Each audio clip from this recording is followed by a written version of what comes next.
Have you ever been so certain of your downfall that you could almost feel the world closing in on you? And yet, somewhere, deep in that silence, you heard life whisper, "Not yet." Before I begin, thank you for listening. It still surprises me that anyone would care to hear a story like mine. If you don't mind me asking, where are you listening from? And what time is it there right now? Because time, it has a strange way of showing us who truly stands with us. And who is only there for the applause. My name is Martha Doyle, and for 27 years, my life revolved around one thing: my company. Not my husband, not my home, not vacations or fancy cars, just my company. It started as a small family business that I inherited from my father, a local packaging firm that barely made enough to survive. But I turned it into something that mattered. Something that gave people jobs, dignity, and stability. I built it from a leaking warehouse and a handful of workers into a respected name across the region. And in all those years, I never once thought that the people I trusted the most would be the ones to bury me alive, metaphorically speaking. I wasn't one of those gentle boss types who smiled at everyone and said yes to everything. No, I was tough. I had to be. In a world full of sharp men in sharper suits, being a middle-aged woman running a growing logistics firm wasn't easy. But I was fair. And that was enough. Then came Liam, my son-in-law. Polished. Well-educated. Charming in that effortless way that wins everyone over at first sight. He met my daughter Clara during her final year at business school. He was ambitious, the kind of man who looked like he could build empires out of thin air. At first, I admired that about him. I thought, finally, someone who could take my daughter's dreams seriously, who wouldn't clip her wings like most men did back then. When they married, I handed Clara a share of my company. Not because she asked, but because I believed in keeping family close. For years, things seemed fine. Liam joined as a financial consultant. He said he wanted to modernize the business. That word should have warned me. Modernize. It's a beautiful word when used by visionaries. And a dangerous one when used by opportunists. The first cracks appeared quietly. Meetings where I wasn't copied in on emails. Budgets I didn't approve suddenly appearing as joint decisions. My name being mentioned less and less in client introductions. And Clara, my own daughter, became distant. She said it was just stress, that I should trust Liam. Trust him. It's funny how that word feels like betrayal in hindsight. I still remember the day the accountant came into my office, his hands trembling. He slid a file across my desk and said, "Ma'am, you might want to look at this." It was a list of transactions, large withdrawals, company assets being moved under a new holding name. The name? LD Group Holdings. At first, I thought it was one of our clients. Then I looked closer. L for Liam. D for Doyle, my own surname. It took me a few seconds to process what I was seeing. He had created a parallel company, under my own name's shadow, and was slowly transferring control to it. And Clara? She had signed half the documents. I remember sitting in that chair, staring at the floor, feeling this strange, hollow ache inside me. Not rage. Not even grief. Just disbelief so cold it felt like my veins had turned to ice. I didn't confront them immediately. No, Martha Doyle doesn't explode. She calculates. A week later, Liam walked into my office like nothing had happened. He smiled, placed a cup of coffee on my desk, and said, "You really should start thinking about retirement." Retirement. The word echoed like a funeral bell. I looked at him, his confidence, his smoothness, that rehearsed charm, and realized he thought he'd already won. Clara walked in later, holding his hand. Her tone was polite, but rehearsed, like she'd practiced it in front of a mirror. "Mom," she said, "Liam and I think it's time you rest. You've done so much. You deserve peace now." Peace. Peace that felt like pity. They handed me papers, official, legal, already notarized. A transfer of ownership. A board vote. Everything clean and polished. They had prepared it all behind my back. All I had to do was sign. For a moment, I felt like my chest had been hollowed out. I stared at my daughter, the same girl I once rocked to sleep, who used to cry when I left for work too early. And now, she was watching me lose everything I had built. With her signature on the final page. I didn't cry. I didn't argue. I simply said, "If that's what you both want, I won't stand in your way." I signed the papers. Liam smiled, as if he had just closed the best deal of his life. Clara leaned in and kissed my forehead, whispering, "It's for the best, Mom." When they left my office, I sat there in the dark, long after everyone had gone home. My reflection in the glass window didn't even look like me anymore. I had built this company with sweat, blood, and the strength of my own stubborn will, and now it was gone. People talk about grief as if it always comes after death. But grief comes in many forms. Sometimes, it comes in the sound of a closing door, or the echo of your own signature sealing your defeat. The following week, I cleared my office. No one said much. A few employees looked away, a few whispered apologies. And then, silence. I left without ceremony, without bitterness, and without saying goodbye. That night, I packed a small suitcase and moved into a modest little house by the coast. A friend owned it, said I could stay as long as I needed. For months, I barely spoke to anyone. Every morning I walked by the sea, thinking about everything that had vanished. People say the ocean heals, but to me, it only echoed. The waves reminded me of the constant rhythm of the factory floor, the hum of machines that had once been mine. Still, there was one thing Liam didn't understand about me. I never build something without leaving a piece of myself behind in it. And the more I replayed everything that had happened, the more I realized something strange. In his arrogance, he had taken everything too fast. Too clean. Too perfectly planned, and perfection, I've learned, is always suspicious. I started going through old files, old copies of contracts I had at home. I wasn't sure what I was looking for. Maybe closure. Maybe a mistake. Then, one night, while sorting through the original foundation documents of the company, I noticed something. A small clause. Something my lawyer had inserted years ago when I was expanding into a new division. A clause that stated all licensing, intellectual property, and product design rights remain under the ownership of the founding entity, Martha Doyle Enterprises, unless officially reassigned by the founder herself. That meant, no matter what Liam had transferred, no matter what he signed under LD Holdings, the operational rights still belonged to me. I remember laughing quietly to myself. Not out of joy, but out of sheer disbelief at the irony of it. They had taken the name, the buildings, the money, but the soul of the company. The brand, the patents, the legal heartbeat of the business. All still belonged to me. That night, as the sea roared outside my window, I poured myself a glass of wine and whispered, "Let them think I'm finished." Because I knew, my silence had just become my weapon. Have you ever noticed how silence frightens the guilty? It's strange, you don't have to accuse them, or confront them. All you have to do is disappear. And their imagination does the rest. That's what happened with Liam. When I vanished from the company, I didn't post a goodbye. No statements, no messages, no bitterness. Just silence. And it haunted him more than any revenge could have. The first few months after I left, he and Clara were everywhere. Photos on glossy business magazines. Smiling faces on LinkedIn posts with captions like, "New era for Doyle Packaging Group, modern leadership, fresh vision."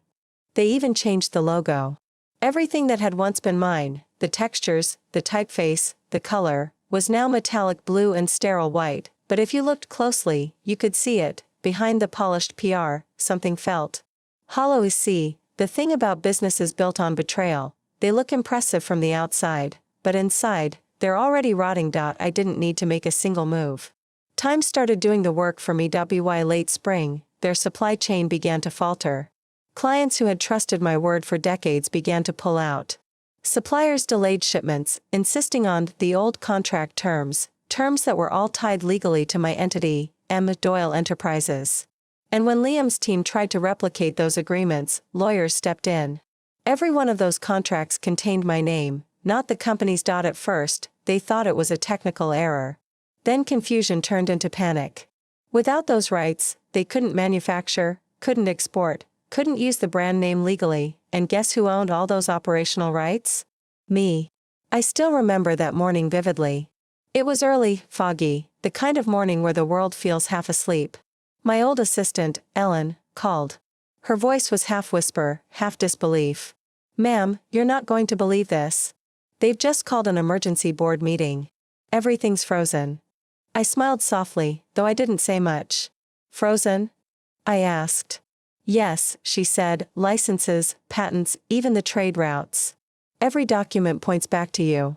Your signature is required for renewal." I thanked her quietly and ended the call. Then I walked to the balcony, looking at the sea, listening to the waves crash. And for the first time in months, I felt peace. Not joy. Not revenge. Just peace that justice was, slowly, finding its way through the cracks. And meanwhile, in their world, chaos grew. Liam started showing up in the news again, but this time, the tone had changed. Phrases like leadership turbulence and strategic errors appeared under his name. Investors demanded answers. Competitors started circling, waiting for their chance to take the contracts Doyle Packaging once held tightly, and then came the irony of it all. To save the company, Liam needed a massive new project, a government contract that could pull them out of financial freefall. But there was one condition. The manufacturing license for the packaging division, the one that could qualify them for the bid, was still under my name. M. Doyle. Enterprises. He couldn't submit the bid without my signature. At first, they tried to fix it legally. I received letters from their attorneys, polite but desperate. They asked for authorization to use my registration. Then came the offers, share buyouts, honorary payments, consultant titles. I ignored them all. Clara called next. Her voice trembled slightly when she said, "Mom, can we talk? It's important." I paused for a few seconds before answering. "I'm listening," I said softly. She hesitated, then continued. "Liam's under a lot of pressure. We didn't realize how complicated the paperwork was. We just need you to sign one document, just one, so the deal can go through. It's good for the company. For the employees." Her tone was rehearsed again. Not cruel, but careful. I could hear the guilt sitting quietly under her words, like dust under sunlight. "Send me the document," I said. Her relief came instantly. "Thank you, Mom. You're doing the right thing." That night, I sat at my desk with the document in front of me. It was a simple licensing release form. All I had to do was sign my name at the bottom and relinquish everything that tied me to the company. It would free them, and free me, completely, but as I read the fine print, I saw the line that changed everything. By signing below, the founder agrees to transfer all intellectual and operational rights to LD Holdings in perpetuity. Perpetuity. Forever. And just like that, my silence turned from patience to purpose. The next morning, I called my lawyer, the same old friend who'd written that foundational clause years ago. He chuckled when I explained the situation. "Martha," he said, "you realize they've been operating illegally under your IP for months? You could shut them down completely." I didn't answer right away. "I don't want revenge," I said quietly. "I just want the truth to finish its job." He nodded. "Then let the law do what it's made for." Within days, a cease and desist letter was served to LD Holdings. Every shipment, every printed product, every export under their new branding, frozen. Factories stood still. Trucks unloaded half-finished goods. Clients demanded refunds. Investors pulled out. I didn't have to raise my voice. All I had to do was protect what was rightfully mine. Liam started calling. Over and over. First with politeness, then with impatience, and finally with desperation. Each voicemail sounded more frantic than the last. "Martha, please, this is just a misunderstanding. Martha, you're hurting your own daughter's future. Martha, think about your employees, they'll lose their jobs." But what he never said was, "I'm sorry." Not once. I never blocked him. I let the calls come. Sometimes, I'd listen to the first few seconds, not out of satisfaction, but because his panic reminded me of a truth I'd nearly forgotten: when people steal what isn't theirs, they also inherit its weight. Months passed. The company's name began to vanish from headlines. The same investors who had once celebrated Liam now avoided his calls. Whispers started, rumors that the company was bankrupt, that internal fraud had been discovered, that legal cases were piling up. In the business world, silence spreads faster than any scandal. One evening, as I was locking up my small seaside house, a black car pulled into the driveway. Through the tinted glass, I could already guess who it was. Liam stepped out, his once pristine suit wrinkled, his confidence stripped away. He looked older, not by years, but by defeat. He smiled faintly, as if still hoping his charm could save him. "Martha," he said, "you look well." "Thank you," I replied evenly. He hesitated, shifting his weight, then said, "I'm not here to fight. I just need your help. If you sign the transfer, we can rebuild. You'll be compensated, generously." I studied him for a moment. He still didn't see it. He still thought everything could be bought, fixed, negotiated. But some losses don't need revenge. They need clarity. I asked quietly, do you even know what you destroyed? He blinked, confused. You're making this personal, he said. It is personal, I replied softly. You didn't just take my company, Liam. You took my name, the one I spent a lifetime giving value to. He didn't speak. The silence stretched between us, thick, suffocating. Then I added, if you really believed I was finished, you wouldn't be standing here. His eyes lowered. For the first time, I saw defeat flicker in them, genuine, unmasked defeat. He tried to speak again, but his voice cracked. Please, he whispered, just sign the paper. I looked at him, really looked at him, the man who once walked into my life smiling, now standing outside my door, powerless. And for the first time, I felt no anger. Only closure. I said quietly, you once told me to retire because I was old news. But tell me, Liam, how does it feel to wait outside the door of someone you called irrelevant? He didn't answer. He didn't have to. That night, as I closed the door, the echo of his footsteps faded down the street. And I realized, I hadn't lost my company. I had just reclaimed my peace, but life, I've learned, never ends its stories halfway. It always leaves one final twist, the kind that changes everything once more, because a week later, I received a call from an investor who'd been following the legal situation. He wanted to meet. He said, Martha, if you're willing to come back, we'll fund you, under your original name. Doyle Enterprises deserves its rightful leader again. I hung up slowly, feeling something awaken inside me that I thought was gone forever. And that's where the next chapter began. They say time heals everything. But that's not true. Time doesn't heal. It reveals. It shows who you truly were when everything fell apart. And who stood still when the storm passed. For months after Liam's final visit, I stayed silent again. Not out of fear this time, but out of discipline. The kind that comes when you've finally learned that not every battle needs a sword. Some just need waiting. And then, one late autumn morning, when the world was turning gold and quiet again, I received a letter, sealed in a cream envelope, hand-delivered. Inside, a single line, we'd like to discuss the revival of Doyle Enterprises, under your leadership. Tuesday. 9 a.m. No fanfare. No negotiations. Just recognition. When I walked into that glass conference room 3 days later, the air was heavy with expectation. The men in suits, the same ones who once ignored my warnings, who once nodded at Liam like he was the future, now stood as if waiting for gravity itself to speak. The lead investor, a calm middle-aged man named Henderson, gestured toward the seat at the head of the table. Mrs. Doyle, he said respectfully, this seat has always belonged to you. Funny how power changes hands, quietly, almost shyly, when truth finally arrives. I didn't smile. I just nodded and sat down. For a long moment, no one spoke. Only the faint ticking of the wall clock filled the room. Finally, Henderson broke the silence. We've reviewed everything. The company's assets, the intellectual properties, the trade licenses, they all legally return to you. What we're offering is a complete restoration of Doyle Enterprises, backed by our funding. But this time, we want you to lead it your way. I looked at the document in front of me. My name, Martha Doyle, printed at the top in clean serif font. Below it, the words, Founder and Chief Executive Officer, Doyle Enterprises, Restoration Contract. It was strange. For years, I'd dreamt of this moment. Of seeing my name back where it belonged. But now that it was real, it didn't feel like triumph.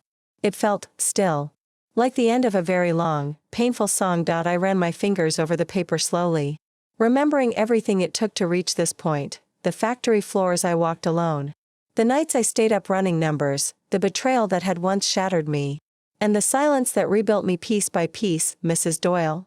Henderson asked gently. Would you like to sign? I looked up at him and said quietly, I will. But not yet. I have one condition.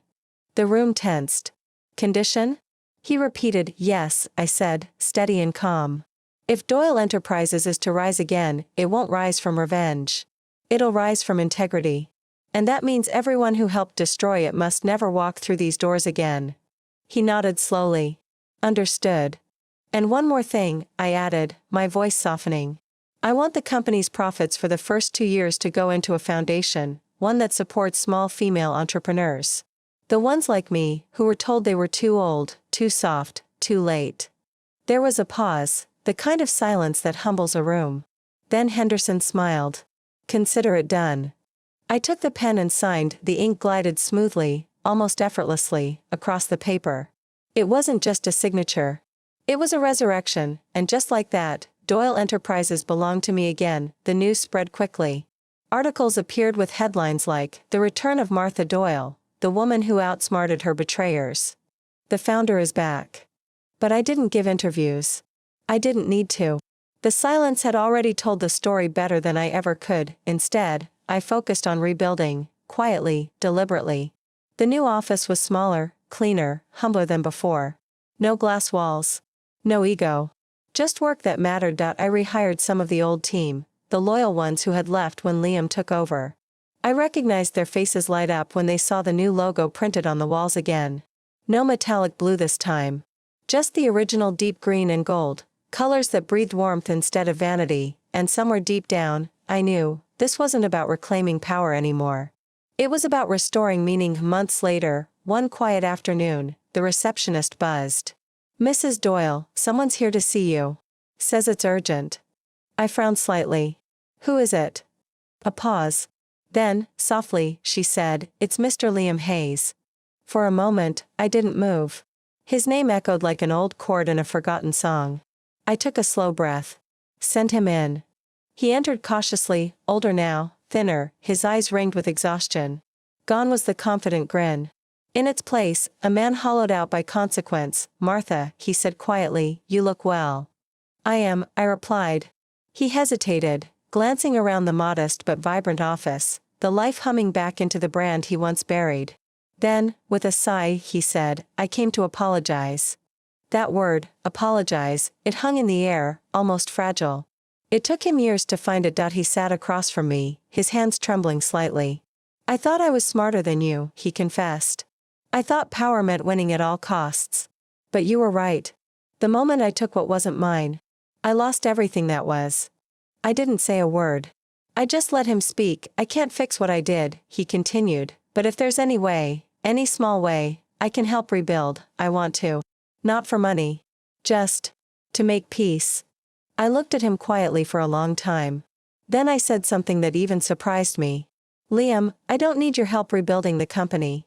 But if you truly want to make peace, start by rebuilding yourself." He nodded slowly, eyes glistening. "I will," he said, and for once, I believed him. As he turned to leave, I said softly, "Liam." He stopped at the door. "Do you remember what you told me the day you pushed me out?" He froze. I continued, "You said, everyone thinks you're finished." He swallowed hard. I smiled faintly. "Well, they were wrong." He nodded, eyes down, and left without another word. A few weeks later, Doyle Enterprises Foundation was officially launched. We began funding women-led startups across the country, small bakeries, craft shops, design studios, eco-businesses. Every woman who walked into my office reminded me of who I once was, tired, dismissed, but unbroken, and every time I signed a new grant, I felt a quiet kind of joy. Not pride. Not victory. Just purpose, because sometimes poetic justice isn't about watching others fall. It's about rising again in a way that makes their betrayal irrelevant. One evening, as the sun dipped below the horizon, Ellen walked into my office holding the final paperwork for the quarter. On top of the folder was the latest government partnership agreement, the biggest one yet. She smiled. "Ready to sign the new contract, ma'am?" I looked at the page. At the line waiting for my signature. And for a moment, I thought of the journey, the years of silence. Humiliation, loss, rediscovery. Then I signed, not for revenge. Not for validation, but for continuance. As the ink dried, Ellen said softly, "You know, Martha, everyone thought you were finished." I smiled, closing the pen slowly. Until they saw my name on the contract.